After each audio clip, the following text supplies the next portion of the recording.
Y do we trust this brand Apple? जहां बात gadgets की आती है, जहां बात कंप्यूटर्स की आती है, सबसे ज्यादा हम हाई प्रीमियम पे करते हैं क्योंकि इसका जो ऑपरेटिंग सिस्टम है वो बहुत मजबूत है, वो स्ट्रांग है। हमें पता है कि कोई भी हैकर हो वो हैक नहीं कर सकता, कोई भी वायरस हो इसमें नहीं जा सकता है, इसीलिए तो आप एक्स्ट्रा पे करते हो। आपकी फोटोज, आपके वीडियोज, आपके पर्सनल डेटा, आपकी बैंक अकाउंट डिटेल्स, आपके पासवर्ड, सब कुछ सेफ है, एंड दैट्स व्हाई यू पे द प्रीमियम। बट आज की डेट में साइबर अटैक्स, रैंसमवेयर भी बहुत एडवांस होते जा रहे हैं और बढ़ते जा रहे हैं। एक बहुत डेंजरस गैंग है by the name of LockBit. अप्रैल 16 को एक केस सामने आया जहां पता लगता है कि अब ये गैंग टारगेट कर रही है एप्पल के कंप्यूटर्स को, एप्पल के प्रोडक्ट्स को, और बहुत मायनों में सक्सेसफुल भी होती दिख रही है। ये करते क्या है? ये कंप्यूटर को हैक करते हैं और उसके बाद आपके इंपॉर्टेंट डेटा को इनक्रिप्ट करते हैं। अब उसको खोलने के लिए आपको चाहिए होती है कस्टमाइज की, जो कि इन गैंग मेंबर्स के पास होती है। अब जब आप रैंसमवेयर पे करोगे तभी ये आपको कस्टमाइज की देंगे, और जो ये पेमेंट लेते हैं ये लेते हैं क्रिप्टो में, ताकि इनका ट्रेस भी ना मिले। अब तक ये गैंग विंडोज तक सीमित था, बट आज की डेट में एप्पल पे आ चुका है। और ये ऐसा नहीं कि किसी भी आम आदमी को टारगेट करते हैं, ये ऑर्गेनाइजेशंस को टारगेट करते हैं। बहुत केसेस आए हैं इंडिया में, यूएस में, चाइना में, और इनको पता होता है कि ये ऑर्गेनाइजेशन इनको इतना अच्छा अमाउंट पे करेगी क्योंकि ये डेटा उसके लिए इंपॉर्टेंट है। थक हार के ऑर्गेनाइजेशन कनेक्ट करता है लॉकबिट के मेंबर्स से, इस गैंग से, और अपनी पेमेंट पूरी करता है। नाउ मुझे ऐसा लगता है कि जिस तरीके से रैंसमवेयर, साइबर अटैक इतने ज़्यादा प्रोफेशनल तरीके से डेवलप हो रहे हैं, उसका रिवर्ट बैक, उसका आंसर बैक, उसकी पॉजिटिव एस्पेक्ट जहां पे इस हैक को डिफीट किया जाए वो भी डेवलप होनी चाहिए। अब इससे बचने का तरीका क्या है? देखो, ऑनेस्टली कोई इसका फुल प्रूफ सिस्टम नहीं है कि आप कोई भी एंटीवायरस डालो तो आप इस हैक से, इस वायरस से बच जाओगे। बट यस, कुछ बेसिक्स होते हैं जो आपको फॉलो करने चाहिए। 3-वे ऑथेंटिकेशन सिस्टम, ऐसा पासकोड रखिए कि आसानी से हैक ना हो, काफ़ी स्ट्रांग होना चाहिए।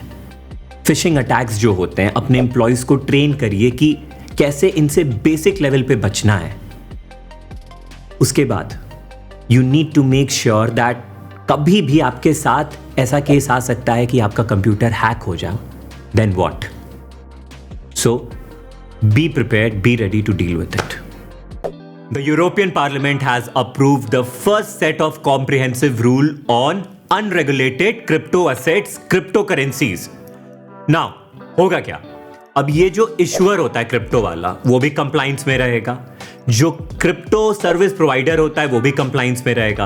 अब ये जो डार्क वेब पे गंदी गंदी चीजें होती हैं क्रिप्टो के नाम पे, और ये जो ट्रांजैक्शंस हो जाते हैं जो गवर्नमेंट की आंख से निकल जाते हैं, वो सारी चीजें कंप्लाइंस में रहेंगी काफी हद तक। चलो, यूरोपियन यूनियन, यूरोपियन पार्लियामेंट तो अच्छा काम कर रहा है, पर इंडियन गवर्नमेंट क्या कर रही है? तो यार, ये 2022 में जब ना यूनियन बजट आया था ना, तो उसमें कहा गया था कि ये जो अपने डिजिटल वर्चुअल वाले जो ये असेट्स हैं, इस पे 30% टैक्स लगेगा इसकी इनकम पे। ओके, फिर मार्च 2023 में ये हुआ कि ये जितने ये वर्चुअल एसेट्स वाले डिजिटल ट्रांजैक्शंस हैं, अब ये आएंगे under prevention of money laundering act. अभी G20 में इंडियन गवर्नमेंट ने बोला, देखो यार, world, let's create some strict rule crypto पे।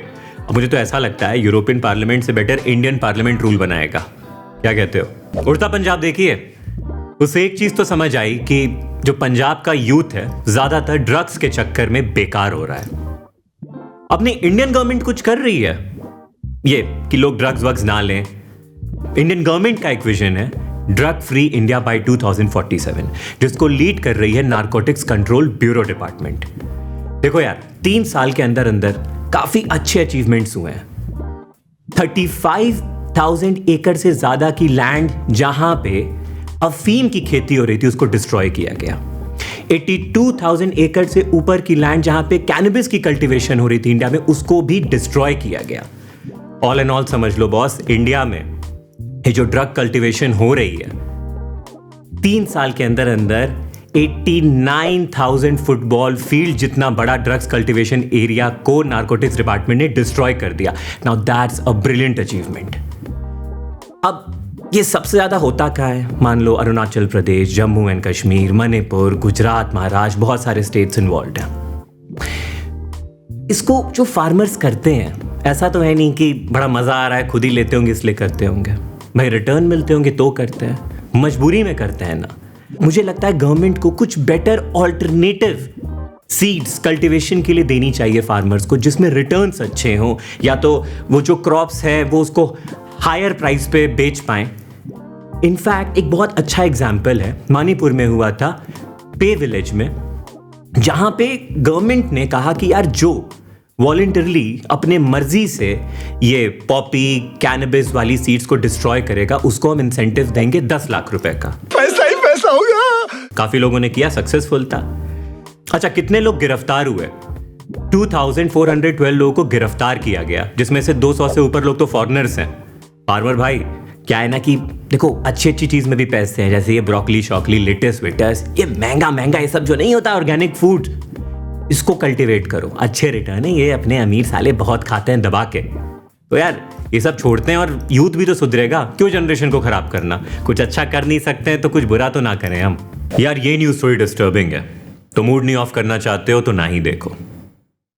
केन्या में एक बहुत डिस्टर्बिंग केस सामने आया है, जहां पे एक पास्टर है by the name of Paul Mackenzie. ये लीड करता था एक चर्च को by the name of good news international church. वहां के रैंच पे इसने ये बोला लोगों को कि आप फास्टिंग करो, स्टारवेशन करो तब तक जब तक कि आपकी डेथ ना हो जाए, क्योंकि अगर आप फास्टिंग करके मरोगे तो आपकी मुलाकात डायरेक्ट जीसस क्राइस्ट से होगी। बुरी बात यह है कि 90 लोगों की डेथ अब तक हो चुकी है, उनकी बॉडीज मिल गई हैं। 213 लोग अभी भी मिसिंग हैं। केन्या के एक मिनिस्टर ने बोला है कि it could be the tip of the iceberg.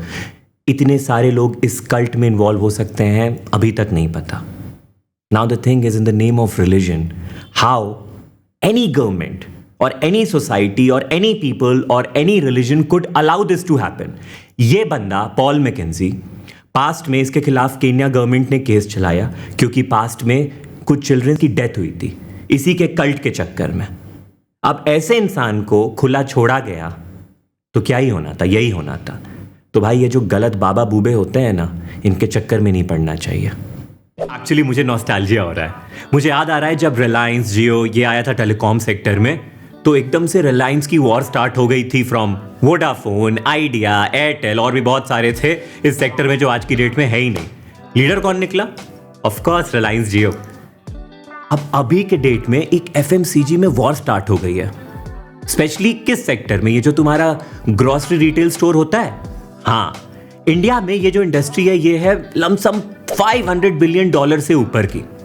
अब एक तरफ है तुम्हारी बड़ी बड़ी कंपनी जैसे कि आईटीसी, एचयूएल, पीएनजी, और दूसरे तरफ है one and only Reliance retail, जो कि लीड कर रही है ईशा अंबानी जी, मुकेश अंबानी जी की कंपनी है ये।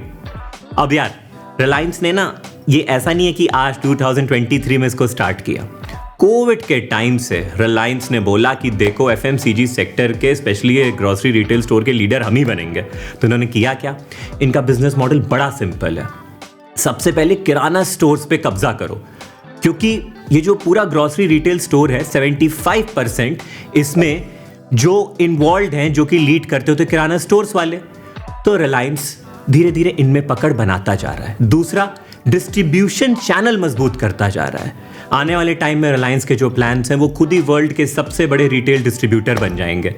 ये सुनते रहते होगे ना, ये जियो मार्ट वाट सारा सिस्टम, ये उसी की प्लानिंग चल रही है। उसके बाद ये जो तुम्हारे रीजनल और नेशनल ब्रांड्स हैं उनको भी एक्वायर करता जा रहा है, जैसे कि तुम्हारा पैकेज्ड फूडिंग ले लो, इन सारे सेक्टर्स को ले लो, जैसे कि लाहौरी जीरा, जैसे कि कैंपा कोला, सुने होगे ना। रिलायंस ने एक और कंपनी को एक्वायर किया है, श्रीलंका की बिस्किट की बहुत बड़ी कंपनी है, क्या है भाई, मलिबन को भी एक्वायर कर लिया है। तो रिलायंस धीरे धीरे कंपनी एक्वायर भी कर रहा है, डिस्ट्रीब्यूशन चैनल में लीडर बन के आ रहा है, किराना स्टोर्स में पूरी अपनी पकड़ बना रहा है। क्योंकि यार इस पूरे एफएमसीजी सेक्टर को सेल्स की अगर तुम बात करोगे ना, तो डिस्ट्रीब्यूटर्स चैनल एक बहुत बड़ा बैकबोन होता है।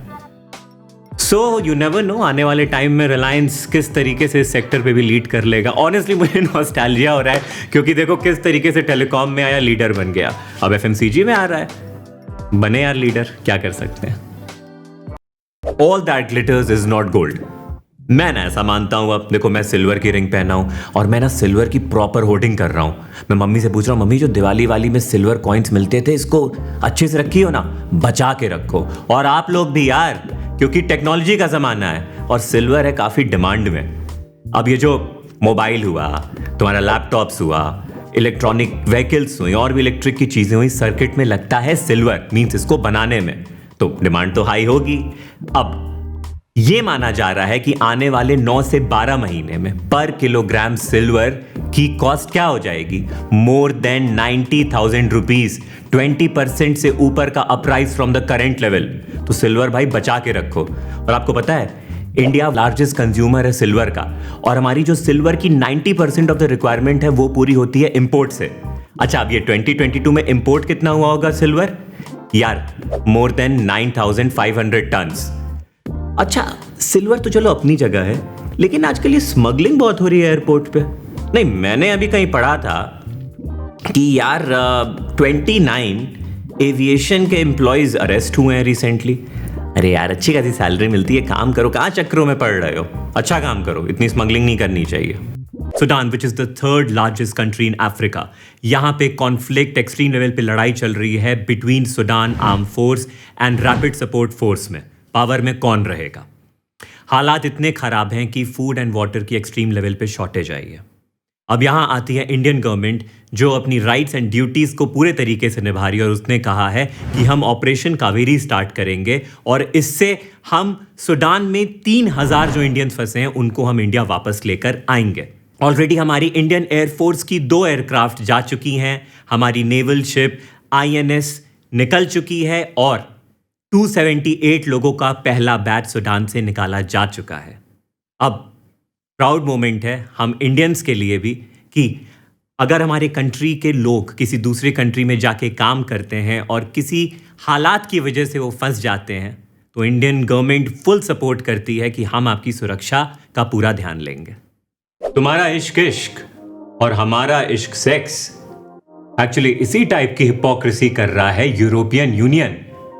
यूरोपियन पार्लियामेंट ने कहा अब हम एक टैक्स लेंगे जिसका हम फैंसी सा नाम रखेंगे, जो कि है carbon border adjustment mechanism tax. या तो कह लो कार्बन टैक्स, या तो कह लो डर्टी गुड्स टैक्स। अब इसमें सिस्टम क्या है, यूरोपियन यूनियन ने बोला कि देखो भैया, जैसे आप इंडिया हो ना, तो ये अपना अक्टूबर से 2023 से, जैसे तुम हमें स्टील, एल्यूमिनियम, फर्टिलाइजर, सीमेंट, ये सारे सामान जो दे रहे हो, अब आप हमें इसका एमिशन डेटा दोगे। मतलब ये जो कार्बन एमिशन और ये सारी चीजें होती हैं, ओके। और हां, जनवरी 1, 2026 से अगर ये तुम एमिशन कर रहे हो इसको बनाने में, मतलब पोल्यूशन हो रही है, ग्रीन हाउस, ग्लोबल वार्मिंग, ये वाली चीज हो रही है, तो सुनो बेबी, 20 to 35% का हम टैक्स लेंगे। अच्छा लो भाई, लेकिन एक बात बताओ, यूरोपियन यूनियन, यूरोपियन पार्लियामेंट, आप ये जो टैक्स मांग रहे हो, आप ये किस चीज के लिए यूज कर रहे हो? ऐसा तो नहीं है कि आप इसको यूज कर रहे हो क्लाइमेट चेंज के लिए, या दूसरे देशों को दे रहे हो जो कि अंडर डेवलप है, डेवलपिंग है, कि आप इन पैसों को यूज करो क्लाइमेट चेंज के लिए पॉजिटिव वे में। बट आप कह रहे हो कि ना ना ना, देखो यार, डर्टी है ठीक है, पर थोड़ा ज्यादा पैसा दो और एंट्री लो, कोई दिक्कत नहीं है। बढ़िया है यार, अब तक आप इंपोर्ट करते थे, मतलब मंगवाते थे दूसरे देशों से, तो कुछ 2.2% का टैक्स वैक्स लेते थे। अब एकदम से क्लाइमेट के नाम पे 20 to 25% का टैक्स लो। वाह यार, मतलब हिपोक्रेसी क्या गजब की है दोस्त। यार, इंडिया के पीछे क्या पड़े हो? इंडिया तो ऐसे ही अगर पर कैपिटा की बात हो तो बहुत कम पोल्यूशन करता है compare to developed nation, compare to आप यूरोपियन यूनियन, आपके जो देश में पोल्यूशन होती है पर कैपिटा। और हम तो ऐसे भी कमिट किए कि बाय 2070 हम 0 पोल्यूशन पे आ जाएंगे। But this is not good ना यार। मतलब हम डेवलपिंग हो रहे हैं, अगर हमको क्लाइमेट चेंज वाले सस्टेनेबल मॉडल पे भी आना है, ग्रीन मॉडल पे भी आना है, तो उसमें थोड़ा पोल्यूशन तो होगा, तो सपोर्ट करना चाहिए ना। एंड बाय द वे, अभी तो सिर्फ यूरोपियन यूनियन है, आने वाले टाइम में शायद यूएस, यूके, जापान वो भी इस लिस्ट को ज्वाइन करने वाले हैं कि वो भी कार्बन टैक्स लेंगे। सही है यार, आप लोग डेवलप हो गए और जब दूसरा हो रहा है तो उसको थोड़ा भी मौका नहीं दे रहे हो। Nice man, bullshit man. क्यों खुद को इतना गरिया रहे हो? दुनिया को एमसी बीसी गांड बोल के क्या गम है जिसको तुम छुपा रहे हो? इतना ही दम है तो कुछ काम करो, और गरियाना है तो अपने काम से गरियाओ, हाई टैक्स पेयर में आओ। फिर मिलते हैं अगले एपिसोड में। And by the way, last time मैंने कहा था ना, मुझको बताओ मुझे क्या एपिसोड में करना चाहिए डिसफंक्शनल ऑडियंस। करते हैं यार।